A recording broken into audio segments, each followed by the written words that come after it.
Bonjour à toutes et à tous. C'est Smart Impact, l'émission de la RSE, responsabilité sociale, sociétale et environnementale des entreprises. Si vous êtes fidèle, vous connaissez le sens de ces trois lettres. Voici le sommaire. L'invité de Smart Impact, c'est Franck Boutet, le fondateur d'une agence qui regroupe ingénieurs, architectes et urbanistes. Il vient d'être sélectionné par l'ADEME pour le projet La Rue Commune. Les détails juste après ces titres. Notre débat, il portera sur la lutte contre l'illettrisme en entreprise avec une opération lancée par l'association Bleu, Blanc, Zèbre et par AG2R, la mondiale. Et puis dans Smart Ideas, on va découvrir ensemble Worklife qui veut booster l'accès des entreprises et de leurs salariés au forfait mobilité durable. Voilà pour les titres, c'est parti, c'est Smart Impact.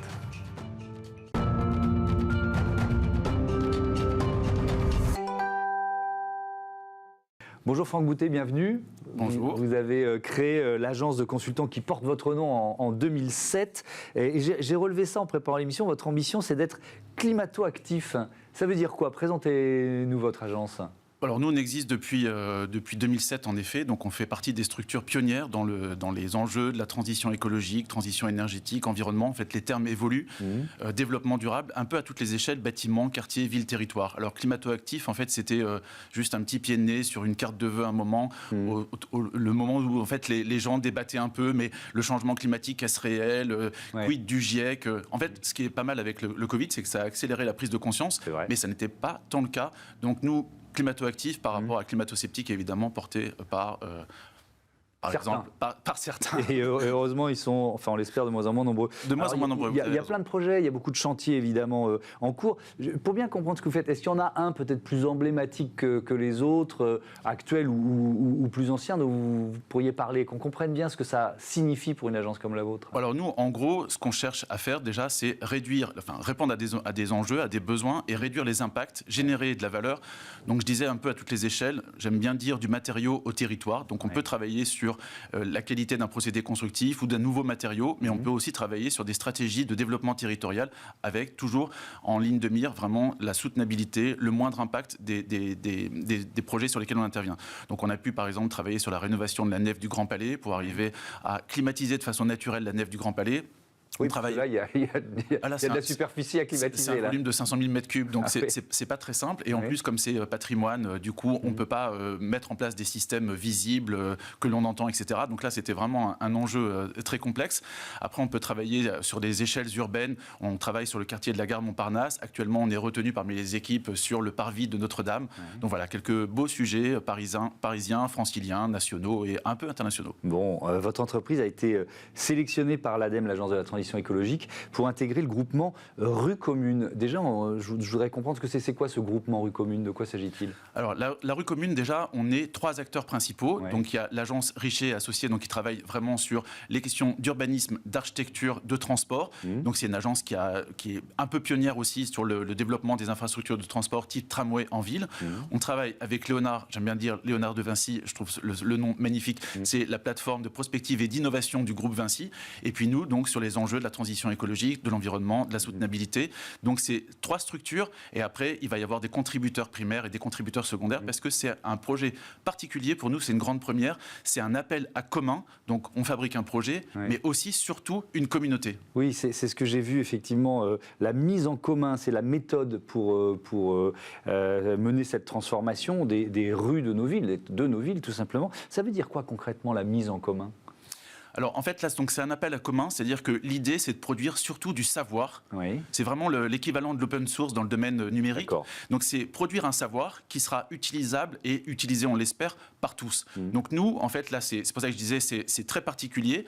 On va pas faire un projet appliqué tout de suite. On va montrer finalement comment on peut transformer la rue, qui est l'espace public ordinaire de nos villes aujourd'hui. Comment on peut réinventer la ville, réenchanter la ville en réinventant la rue. Mais on va produire essentiellement un guide méthodologique. Des exemples d'applications. Et l'idée ensuite, c'est qu'il y ait une communauté qui soit active à la fois par des apports d'idées et surtout ensuite par des réalisations. Donc effectivement, la mission de l'ADEME, c'est publication d'un guide de la rue commune à échéance quoi, 1 an, c'est ça, vous espérez? Le guide, on doit le sortir pour fin 2022. D'accord, donc il y a du boulot. Voilà, il y a un peu de travail. Ça veut dire quoi? Ça veut dire que vous allez imaginer, et il y a déjà des exemples, mais comment les rues de nos villes vont tout simplement se transformer?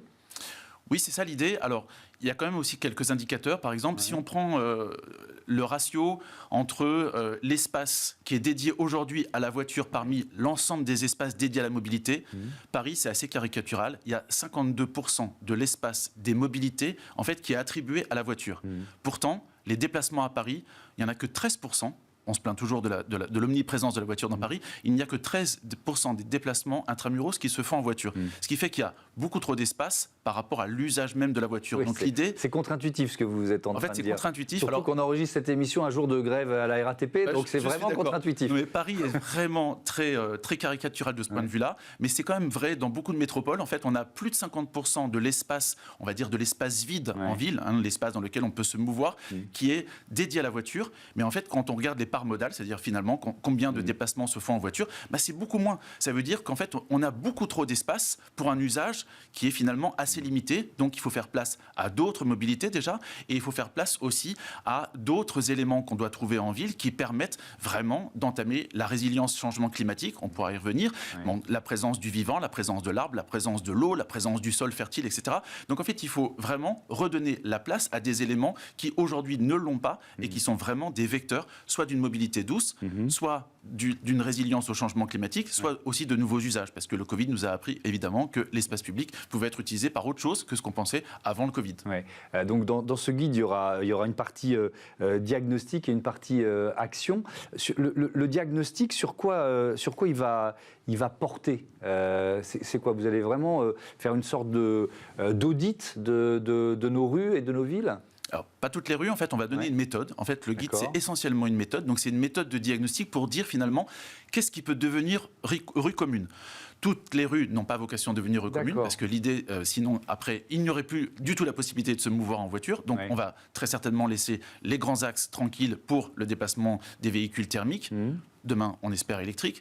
Par contre, c'est vraiment d'identifier les leviers, en fait, ou en tout cas les caractéristiques essentielles déjà qui permettent à une rue ordinaire aujourd'hui de devenir potentiellement rue commune demain. Donc ça, c'est une partie de diagnostic déjà sur quels sont les éléments caractéristiques. Et puis aussi un peu élargi, c'est-à-dire à la fois les usages, le potentiel de transformation. Donc c'est un diagnostic qui va porter à la fois sur des éléments physiques, qu'on appelle du coup la rue matérielle, et sur des éléments non visibles, la rue immatérielle, qui sont les usages, les propriétés, les gouvernances en fait, d'acteurs qui vont se jouer là, pour savoir si vraiment on a les capacités d'entraîner le changement. Alors ça, je trouve ça vraiment très intéressant, parce que la transition environnementale, on en parle souvent ici, elle porte sa part de violence pour les individus, il y a des réticences, il y a des vulnérabilités. L'idée, c'est quoi? C'est de proposer des clés pour les anticiper, pour les atténuer? Oui, puis alors, dans l'idée du commun et donc de la communauté, c'est aussi que les acteurs vont s'emparer de leur rue pour la transformer en rue commune. Donc c'est un projet collectif, c'est un projet de commun. Donc l'idée, c'est pas d'imposer une vision descendante en disant c'est ça qu'on veut faire, c'est ça le nouveau plan de déplacement, on veut transformer votre rue et vous ne pourrez plus circuler, etc. C'est vraiment, quand je parle du diagnostic sur la valeur immatérielle, c'est la capacité aussi des acteurs, enfin la volonté des acteurs à changer et la capacité qu'ils ont à le faire finalement. Mais alors, vous allez me dire peut-être que je suis un peu à courte vue et que je me projette pas assez dans l'avenir, mais c'est vraiment le débat à Paris. C'est-à-dire que la rue commune, elle appartient aux Parisiens, mais est-ce qu'elle appartient pas aussi à ceux qui viennent de l'extérieur de Paris et qui souvent viennent en voiture et ont malgré tout besoin de la voiture pour travailler ou pour aller travailler? C'est pour ça qu'il ne faut pas avoir une vision idéologique. Il faut évidemment laisser la place à la voiture pour certains usages. On voit bien dans Paris intramuros, 13% des déplacements. Ça veut dire que de Paris à Paris, ce n'est pas la peine de se déplacer en voiture. Enfin, il y a un déplacement sur 8 qui se fait en voiture. Il faut savoir aussi, parce qu'on a tendance à ne pas le voir finalement. Je reprends toujours l'exemple de Paris parce que c'est vraiment la caricature.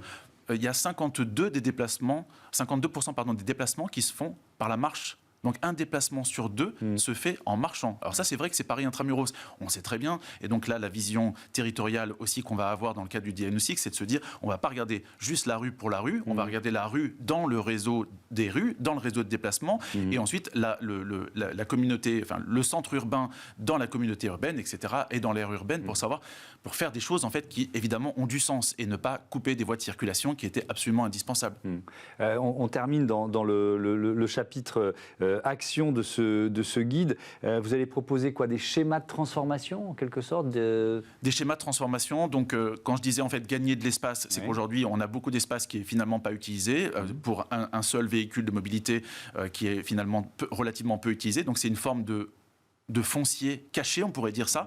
Et donc, l'idée, c'est, une fois qu'on récupère ce foncier, c'est qu'est-ce qu'on peut donner à d'autres véhicules, à d'autres formes de mobilité, que ce soit les mobilités douces, on voit les trottinettes, les vélos, la marche à pied, etc., mais aussi à des éléments, je parlais tout à l'heure de la dimension fertile ou de la couverture paysagère dans la ville. Donc, quelle place on peut donner aux arbres, quelle place on peut donner vraiment à la gestion de l'eau, parce que les villes sont très imperméabilisées, il n'y a pas de présence d'arbres. Donc, on va aussi chercher les impacts et en fait aider les collectivités à franchir le cap en leur donnant des vrais indicateurs d'impact.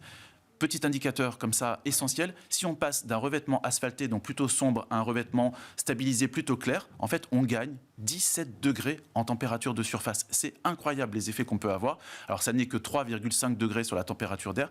Pareil sur une couverture d'arbres, une rue sans arbre et une rue avec arbre, on gagne 15 degrés sur la température ressentie en cas d'épisode caniculaire. Donc il y a des vrais effets.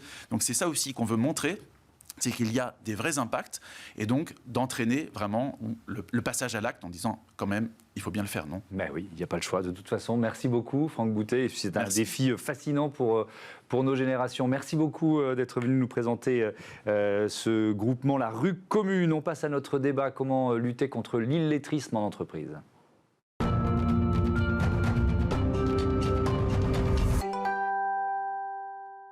Et pour ce débat, j'accueille tout de suite Tatiana Mariotto. Bonjour, bienvenue. Bonjour. Vous êtes chargée de projet coopératif dans l'association Bleu, Blanc, Zèbre. À vos côtés, Louis-Médéric Vaujour. Bonjour. Bonjour. Bienvenue, directeur des activités sociales chez AG2R, la mondiale. On va parler donc d'illettrisme. Quelques chiffres pour commencer.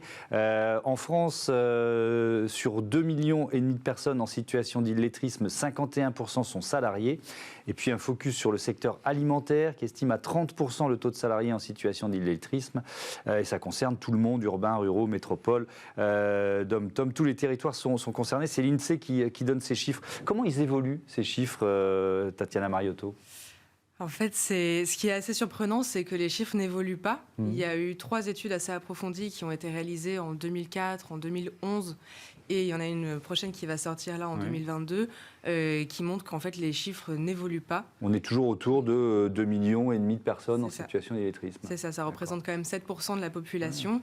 Ce matin, j'entendais les chiffres du chômage, ils sont à peu près équivalents, donc on se rend surtout compte que le chômage est hyper important. On ne se rend pas compte qu'en fait, c'est à peu près les mêmes chiffres pour l'illettrisme. Oui, et vous allez nous expliquer ce que vous êtes en train de lancer ensemble. Est-ce que c'est encore une question un peu générale pour commencer, Louis-Médéric Vaujour, est-ce que c'est encore un tabou dans les entreprises, cette question de l'illettrisme? Oui, je crois que c'est un tabou, mais surtout, avant d'être un tabou, je pense que c'est une méconnaissance. C'est-à-dire qu'effectivement, on a du mal à déceler, à voir effectivement les personnes qui peuvent être dans cette situation-là. Et c'est ça qui est un petit peu dramatique, parce qu'on est à la fois face à un drame humain, parce qu'effectivement, ces personnes-là sont un petit peu en marge, effectivement, pour leur évolution professionnelle, pour voir un peu leur possibilité aussi par rapport à tout ce qui est environnement, je dirais, électronique et tout ce qui est digital. Et donc ça, c'est un drame. Et puis pour les entreprises aussi, on voit que ça a un impact financier derrière, puisqu'on voit qu'en termes de masse salariale, on est à peu près aux alentours de 4% de la masse salariale en termes de perte d'exploitation, entre guillemets. Donc voilà. Donc on voit que c'est quand même quelque chose qui est assez méconnu.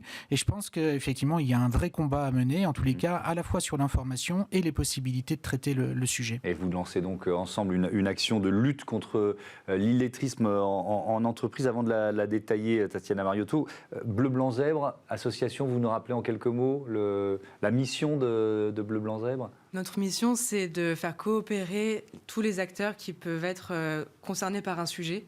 Donc on a des entreprises, on a des associations qui travaillent, et des institutions aussi, qui travaillent toutes sur des sujets. L'idée, c'est de les faire coopérer pour donner plus de visibilité et plus d'impact à chaque fois à chacun de leurs projets. On les fait se connaître Et souvent, toutes les bonnes idées sont déjà exploitées, donc il n'y a plus qu'à les faire se rencontrer pour donner un maximum de... Alors pourquoi AG2R, la mondiale, s'engage dans ce projet? Expliquez-nous. Alors AG2R, la mondiale, c'est vrai qu'on connaît un peu l'assureur qui est paritaire et mutualiste. Ce qu'on connaît moins, c'est qu'il y a 2 institutions au sein d'AG2R, la mondiale, une institution de retraite complémentaire, AG2R Agir Carco, et une institution de prévoyance, AG2R Prévoyance. Et ces 2 institutions, en fait, ce qui différencie d'un assureur classique, c'est qu'elles ont une action sociale, donc elles ont une dotation finalement pour aider et rentrer dans un champ d'action justement pour les personnes qui sont les plus à la fois défavorisées ou éloignées. Et alors ce qui nous a intéressé là-dessus, c'est que chez AG2R, on assure plus de 110 branches professionnelles et notamment la branche de l'alimentaire. Et quand Vous êtes un acteur majeur du secteur alimentaire. Absolument. Et quand on regarde effectivement sur le sujet de l'illettrisme, on voit que la majorité des personnes, enfin c'est à peu près 30% je crois dans les derniers chiffres, que je donnais tout à l'heure, sont dans le secteur de l'alimentaire. Ouais. Et donc on s'est dit, il y a vraiment quelque chose à faire pour les branches professionnelles qu'on assure, et c'est pour ça qu'on a créé en fait ce partenariat avec Bleu Blanc Zèbre, justement pour identifier et trouver les solutions adaptées. C'est quoi l'ambition de cette opération, Tatiana ? Il y en a plusieurs. On aimerait déjà permettre aux personnes qui sont concernées de sortir de cette situation d'illettrisme, qui est un vrai frein au quotidien pour faire tout ce qu'on peut imaginer faire dans la vie de tous les jours, donc prendre les transports, lire un menu de restaurant, aider ses enfants aux devoirs. Peut-être même prendre connaissance de ses droits. Exactement. J'imagine que c'est un enjeu. Quoi. Complètement. Faire des démarches administratives, c'est un enfer. On n'est pas maître de ses pensées. Ça, c'est pas mes mots. C'est une personne que j'ai rencontrée en situation d'illettrisme qui a réappris aujourd'hui. On n'est pas maître de ses pensées. C'est une formulation qui est à la fois très belle et très dure. C'est-à-dire qu'on peut fourmiller d'idées, de projets et se sentir totalement freiné, handicapé dans leur mise en œuvre. C'est ça. C'est ça. Et puis même quand on commence à réapprendre à lire et à écrire, plus il est tard dans la vie et moins on arrive à exploiter son maximum de potentiel aussi. Donc c'est déjà quelque chose qu'on veut faire pour les personnes dans leur vie personnelle, mais aussi dans leur vie professionnelle. Et c'est pour ça qu'on commence par les personnes qui sont concernées en entreprise, parce que c'est aussi un vrai frein pour évoluer dans sa carrière. On doit se reposer beaucoup sur ses collègues. On prend plus de risques aussi au quotidien.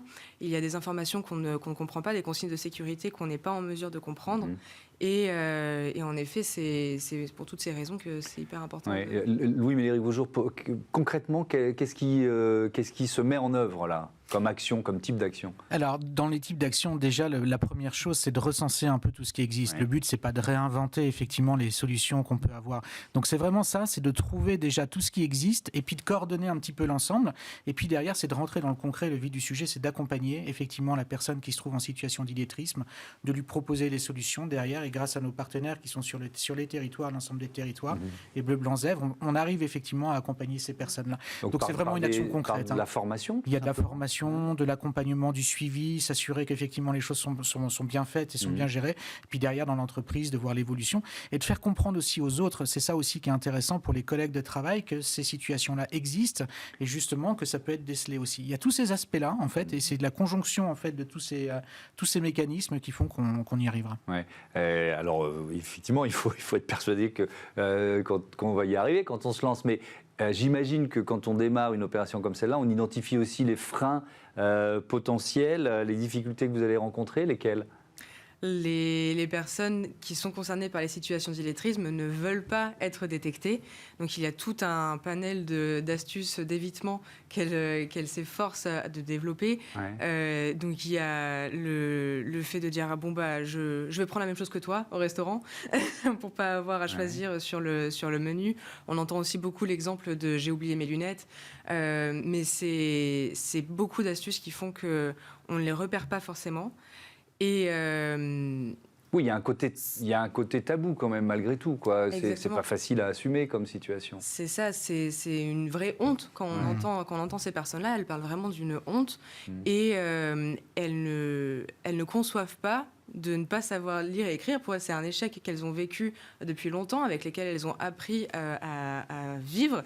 Et en fait, elles dépensent énormément d'énergie à ne pas avoir besoin de lire et écrire au quotidien. Donc c'est un tabou. elles se cachent et c'est très difficile de les convaincre de parler de ce handicap. Ces stratégies d'évitement, vous parliez au début de la difficulté de détecter, d'identifier, c'est lié. Moi, je vais vous raconter une petite anecdote. Une fois, j'étais dans le métro et puis j'ai une personne qui me dit « Mais finalement, pour aller dans telle station, qu'est-ce que je dois faire ?» Le premier réflexe que j'ai eu, c'est de lui montrer le plan qui était juste à côté. Et je n'ai pas réalisé finalement, sur le coup, que cette personne finalement ne savait peut-être pas lire ou interpréter effectivement. Et on voit bien que ces personnes-là, elles ont du mal effectivement à la fois à se montrer, à se mettre au grand jour, et nous on a du mal aussi à détecter effectivement ces problématiques-là.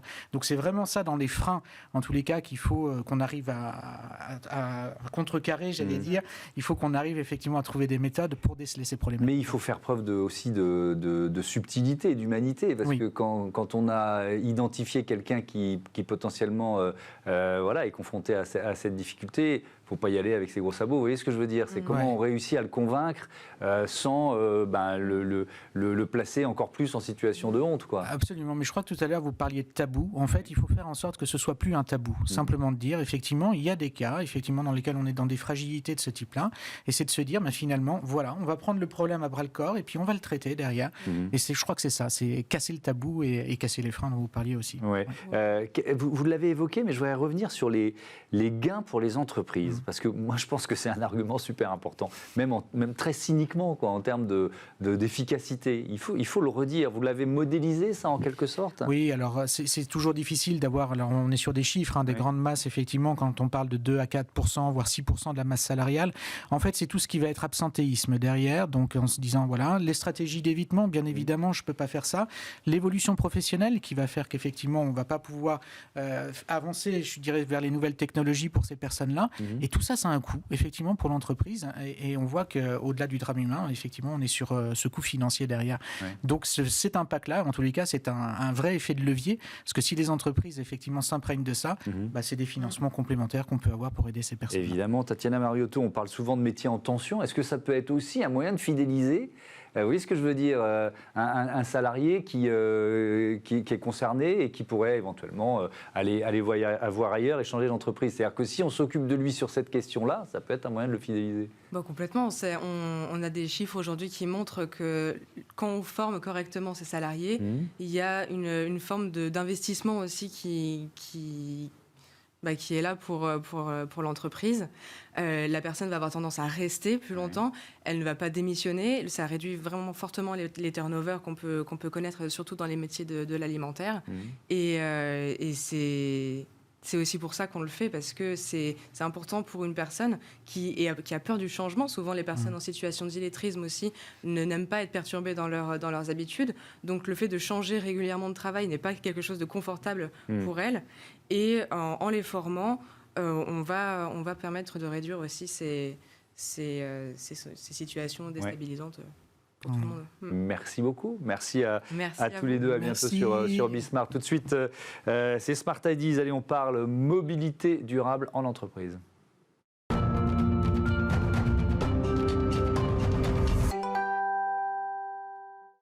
Smart Ideas avec Benjamin Suchard, qui est le fondateur de Worklife. Bonjour, bienvenue à vous. C'est quoi Worklife ? Expliquez-moi. Bonjour Thomas Hugues. Worklife, c'est une app et une carte de paiement pour gérer, animer et financer l'ensemble des avantages sociaux des entreprises. Donc elles vont regrouper par exemple les titres restaurants, le financement de services à la personne, l'indemnité télétravail ou le forfait mobilité durable qui a le vent en poupe aujourd'hui. Oui, on va évidemment en parler longuement de ce forfait mobilité durable. C'est un outil qui est à la fois à destination des salariés, évidemment, mais vos clients sont les entreprises, c'est ça ? Exactement. Vous savez, toutes ces entreprises ont du mal à valoriser leur politique sociale parce que quand elles mettent en place des avantages sociaux, souvent les salariés sont un petit peu perdus. Il y en a tellement qu'ils ne savent pas exactement ce qu'ils ont et que finalement l'impact stratégique pour pouvoir attirer, pour pouvoir fidéliser des collaborateurs se trouve un petit peu perdu. Et donc là, c'est quelque chose de simple parce que c'est une solution qui est utilisée tous les jours. C'est dans la poche des collaborateurs avec une carte qui va permettre d'augmenter leur pouvoir d'achat. Et c'est un moyen phénoménal pour les RH de rentrer en lien avec leurs salariés. Oui. Donc c'est à la fois une application et une carte qui est quoi? Qui est une carte de paiement en fait, l'équivalent d'une carte de paiement, c'est ça? C'est ça, vous avez une carte Visa qui va vous permettre, au moment de payer, de pouvoir être associé à un avantage. Vous allez chez le restaurant, c'est vos titres restaurants cette fois-ci qui vont être prélevés. Vous financez une garde d'enfants, c'est cette fois-ci votre crédit de service à la personne. Évidemment, tout ça avec la même carte. Tout ça avec la même carte. Évidemment, si vous allez utiliser cette carte pour autre chose, acheter des vêtements, ça sera refusé. Là, c'est bien uniquement dans les avantages collaborateurs que l'entreprise met en place. Le modèle économique, c'est quoi? C'est les entreprises qui rémunèrent le service? Comment ça fonctionne? Alors, on a un petit peu bouleversé le modèle économique. Vous savez, les émetteurs, par exemple, de titres restaurants, ils prennent des commissions auprès des restaurateurs. C'est ça leur modèle économique. Nous, on est persuadés qu'on apporte de la valeur sociale, écologique, d'impact aux entreprises. C'est donc les entreprises qui vont payer entre 1 à 5 euros par mois pour les salariés. Et c'est là le modèle économique de Worklife. Ok. Alors, on va prendre, il nous reste 3 minutes, donc c'est très bien, le temps d'expliquer ce que vous proposez en matière de mobilité, effectivement. Parce qu'il y a ce forfait mobilité durable qui est quoi? Qui est un peu, si on commence par faire un peu un constat, un peu sous-employé aujourd'hui? Oui, il y a une étude récemment sur les entreprises du CAC 40 qui montre qu'il y a un peu moins de 4 entreprises sur 10 qui ont mis en place ce forfait mobilité durable. Pourtant, ça devrait être la mesure. Pour 3 raisons. La première, c'est l'inflation. Tout le monde parle aujourd'hui d'augmentation du pouvoir d'achat et c'est donc un beau moyen, puisque c'est exonéré de charges, d'aller proposer un pouvoir d'achat supplémentaire. Le deuxième, c'est l'urgence écologique. Aujourd'hui, les entreprises en prennent conscience, il faut pouvoir redonner de l'impact et pouvoir permettre de réduire les émissions de carbone et c'est absolument important. Et puis, la troisième raison, c'est que c'est une mesure qui permet d'allier impact écologique et impact économique pour l'entreprise. C'est-à-dire que le Covid a bouleversé la donne, qu'aujourd'hui les collaborateurs ils prennent plus par exemple des transports en commun tous les jours, ils vont télétravailler, ils vont changer aussi leur mobilité, un coup du vélo, un coup du covoiturage, et donc ce forfait mobilité durable il devrait permettre justement de permettre aux salariés de choisir leur mobilité quand ils veulent, comme ils veulent. Mais alors, qu'est-ce que vous proposez pour accélérer le déploiement? Parce que c'est quoi? C'était un peu compliqué à mettre en place, compliqué pour les salariés aussi. Qu'est-ce que vous proposez? C'est ça. Alors, pourquoi ça n'a pas eu autant de succès que ça aurait pu avoir? Parce que c'est complexe à mettre en œuvre. Vous devez associer plusieurs dispositifs, comme le remboursement classique du transport en commun, à ce forfait mobilité durable. Ce qui fait que les entreprises vont être un petit peu perdues dans cette mise en place. Ce que nous, chez Worklife, on va proposer, c'est de mettre sur une carte de paiement l'ensemble des dispositifs de mobilité pour que le collaborateur il puisse choisir, devenir acteur de sa mobilité et utiliser sa carte de paiement, par exemple, pour payer son abonnement de transport, avec une répartition de la part employeur 50% et de la part entreprise au moment du paiement. Il n'a plus à transmettre de justificatif à l'entreprise et surtout, il peut aller vers des mobilités plus douces, acheter un vélo, utiliser une solution d'autopartage et donc finalement simplifier considérablement la mise en place du dispositif. Oui, on parlait très vite de métiers en tension. Évidemment, tout ce que vous proposez, c'est aussi un moyen de fidéliser des salariés. Évidemment, les entreprises aujourd'hui, vous savez, elles sont dans une guerre des talents. On parle aux États-Unis du Big Quit. On a aussi un vrai besoin de sens pour les salariés. Et donc là, c'est un vrai moyen de pouvoir attirer, fidéliser des collaborateurs, donner du pouvoir d'achat et donc avoir un impact stratégique RH. Merci beaucoup Benjamin Suchard, bon vent à Worklife. Voilà, c'est la fin de cette émission. Merci à toutes et à tous de votre fidélité. À très vite.